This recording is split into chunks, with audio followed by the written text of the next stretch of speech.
All right, we are back in chapter 9 and our second lesson. Congratulations for making it through the first lesson yesterday. I'm going to do a little quick review about some of the stuff we talked about yesterday before we move on. Number one, complementary angles, two angles that add up to 90 degrees from there to there. Supplementary, two angles that add up to 180 degrees. If you know one of them, then you can easily find the other because they must make 180. Opposite angles, anything right across the intersection is equal.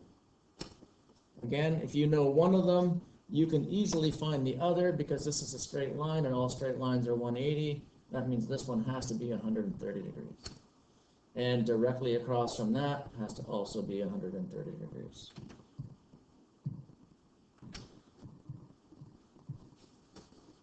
All right, moving on. Parallel lines we discussed yesterday. This line here is called a transversal. These arrowheads mean that these lines are exactly parallel and identical angles are formed. This angle is identical to this one, and it's also identical to this one and this one. So if one of those was 70 degrees, they're all 70 degrees. Also, this one here and this one here are equal, and this one here and this one here are equal. So if the blue dots were 70, then the green dots have to be 110 each, because they have to add to 180 for each straight line. We didn't talk about this yesterday, but something called perpendicular lines is any line that is at 90 degrees to another line. Because this symbol here says 90 degrees, this angle over here must also be 90 degrees because it's perpendicular. And this one down here must also be perpendicular as well if this one is 90 degrees. And when you see this tricky little symbol, which is like an upside down T, that means it's perpendicular or at 90 degrees to the other. So this one here says AD, which is this line right here, which goes from here all the way over there, is perpendicular, so it's straight up and down at 90 degrees, to BF, which is this one. We could also say that EG, which is this one here, is also perpendicular to BF, this vertical one here. Both of those statements are true, and they use this cute little symbol, which is the upside down T. Who doesn't want to use that? All right, let's move on from that. We already know. Here is some terms that we're going to talk about today, so you might want to put these in your notes. The first thing is called a corresponding angle. You might not have ever seen this word before. Corresponding angle, I've defined it as it's in the same spot or the same corner of the street, but it's at the other intersection. So let's say that these are parallel lines. So they're going to create identical angles. Corresponding angle means that in this intersection up here with the top line, it's the angle in the top left corner. It corresponds to this angle down there. So the two blue dots are corresponding angles. They have to be equal because the black lines are parallel, and the transversal makes equal angles. Corresponding, again, just tells you that it's in the same location. So these red dots are also corresponding. They're in the same spot, the top right-hand corner. The black dots are also corresponding. They're in the bottom left corner of both intersections. And finally, the green dots would also be corresponding. They're in the bottom right-hand corner at their respective intersections. So those are called corresponding angles, and corresponding angles are equal. Second thing, alternate angles. The definition here that I wrote is across the transversal and opposite. That doesn't really make a whole lot of sense, but it makes a Z shape or a Z shape. If you see a Z shape using the parallel lines, it creates a Z, and those two angles, which are called alternate angles, are equal. So if one of those red dots was 50, the other one is also 50. And you can also have a Z shape going in the reverse direction. You can have a backward Z. Those two angles are also alternate angles, and they are equal. So again, those are called alternate angles. Look for a Z shape in your group of parallel lines. And the third one we're going to talk about today is the co-interior angles. Co-interior, basically the shortcut is look for a C shape on the inside of your parallel lines. And it could be a forward C or a backward C. So here's the goofy looking C. It's kind of like a C shape. And on the other side, there's a C going this way. Kind of looks like that, a C shape. Anytime you see a C shape, the two angles inside the C add up to 180 degrees. So this angle and this angle would add to 180. And on this side, this angle and this angle would add to 180 degrees.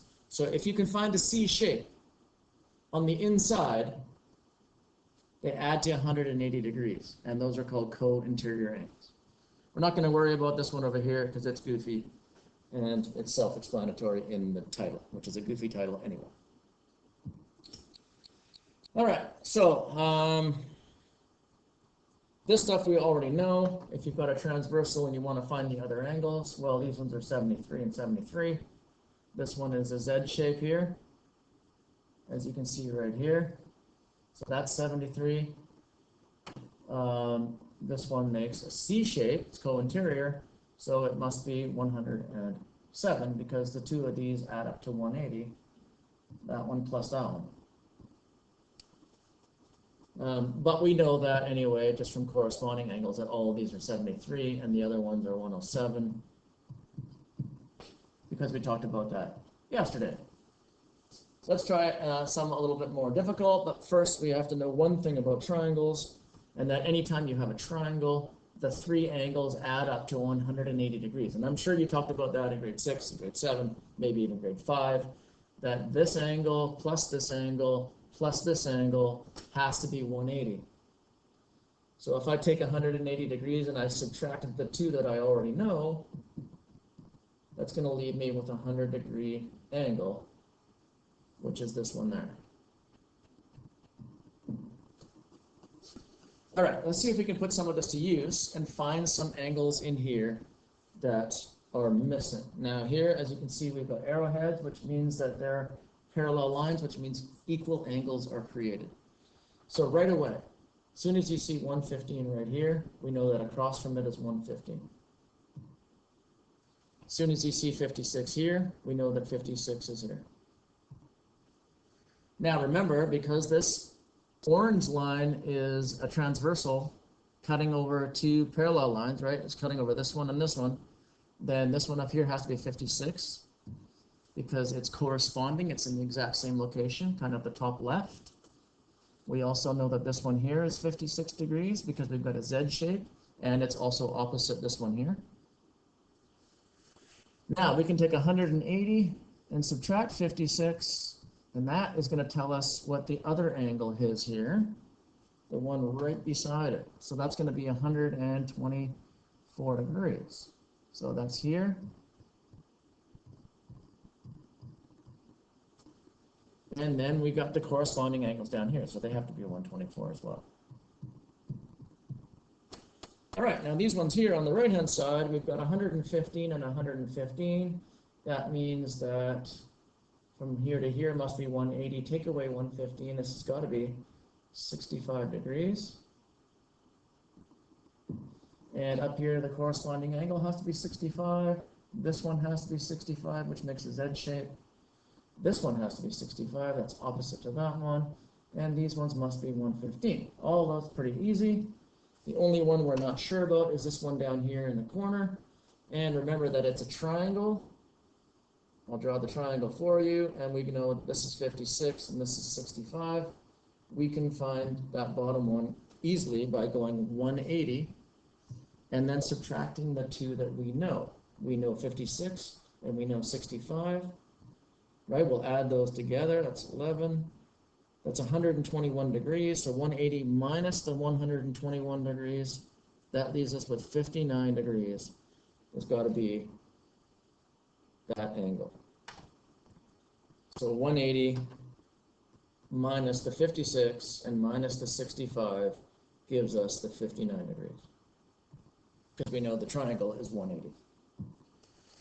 All right, so when we're dealing with some of these nasty shapes and we're going to try and find some of these angles, we're going to have to use the skills and the knowledge that we know. So, some of the obvious ones. 100, this one has to be 100. 48, this one has to be 48. Again, these lines are parallel. So if this is 100 and 100, this has to be 80, and this has to be 80, because they have to make 180. So far, so good. This is parallel, so these have to be the same. 80 and 80. 48. Now, because we've got a straight line here, this has to be, from here to here, 180 degrees. So if I take 180 and subtract 48, that means that this is 132 degrees here. And then this one is also 132 degrees. All right, so now if we could try to find this one, we'd be laughing. We've got 80 and we've got 48. So how could we find the third angle there in that triangle? Well, I'm going to take 180 and subtract the 80, which is 100. And then I'm going to subtract the 48. And that leaves me with 52 degrees. So this remaining one must be 52 degrees. Once I know that's 52. I know the corresponding angle up here is 52 and 52. And then if I take 180 and subtract 52, these have to be 128 degrees.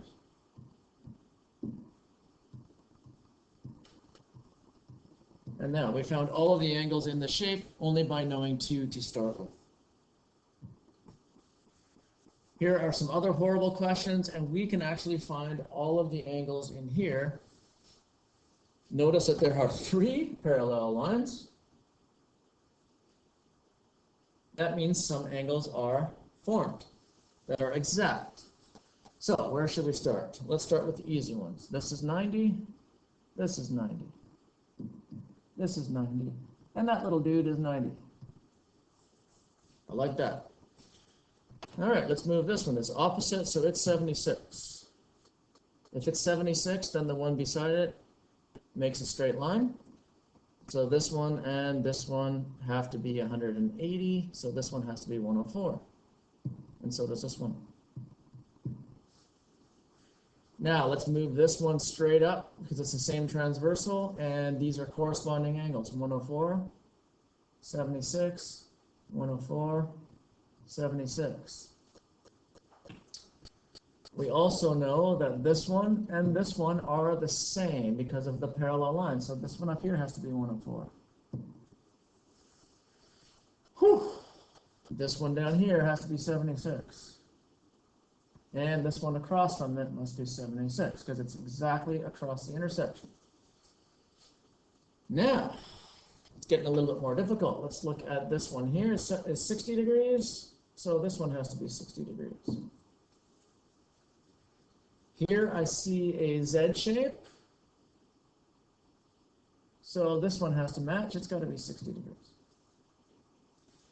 Now, if you look closely, we have a triangle right here. And we know 2 of the angles, 160 and 176. So together, that's 136. If I subtract 136 from 180, that means this one has to be 44 degrees. Now, if this one's 60, then beside it must be 120 because they must make a straight line that's 180, and this one opposite that is 120 as well. Look at that. We figured out all of the angles on the shape, and we just started out with 2. So that's what we're going to be trying today on your worksheet. Let's see how things go for you. Try it out. If you have any issues, let me know. Good luck.